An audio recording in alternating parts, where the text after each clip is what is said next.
केंद्रीय अर्थमंत्री निर्मला सीतारामन यांनी देशाचा केंद्रीय अर्थसंकल्प संसदेत सादर केला। निर्मला सीतारामन यांनी सलग 9व्यांदा देशाचा अर्थसंकल्प सादर केला।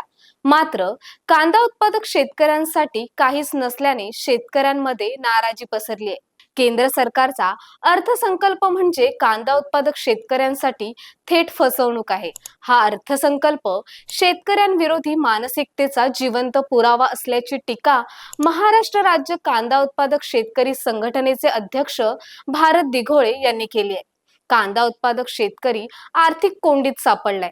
कधीतरी शेतकऱ्यांच्या कांद्याला भाव वाढले की क्षणातच कांदा निर्यात बंदी, निर्यातीवर कर आणि विविध अटी शर्ती लादून असल्याने कांदा उत्पादक शेतकरी आर्थिक कोंडीत सापडलाय। तेव्हा या अर्थसंकल्पात शेतकऱ्यांसाठीही कवडीचीही तरतूद नाही, असे महाराष्ट्र राज्य कांदा उत्पादक शेतकरी संघटनेचे अध्यक्ष भारत दिघोळे म्हणाले।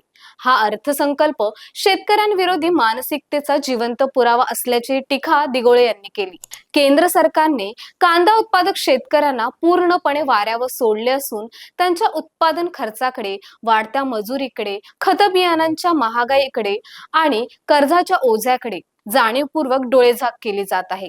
भाव नियंत्रणाच्या नावाखाली नेहमीच शेतकऱ्यांचा बळी देणाऱ्या सरकारने कांदा उत्पादकांच्या जखमेवर मीठ चोळण्याचे काम केले। हा अर्थसंकल्प नाही, तर कांदा उत्पादक शेतकऱ्यांच्या अपेक्षांची जाहीर हत्या आहे। शेतकऱ्यांच्या घामाच्या प्रत्येक थेंबाची किंमत शून्य मानणाऱ्या या धोरणाविरोधात कांदा उत्पादक शेतकऱ्यांमध्ये प्रचंड संताप आहे। जर केंद्र सरकारने तात्काळ कांदा उत्पादकांसाठी थेट आर्थिक तरतूद, हमी भाव आणि निर्यात धोरणात स्थैर्य दिलं नाही, तर हा संताप रस्त्यावर उतरेल, असा इशारा दिघोळे यांनी दिलाय।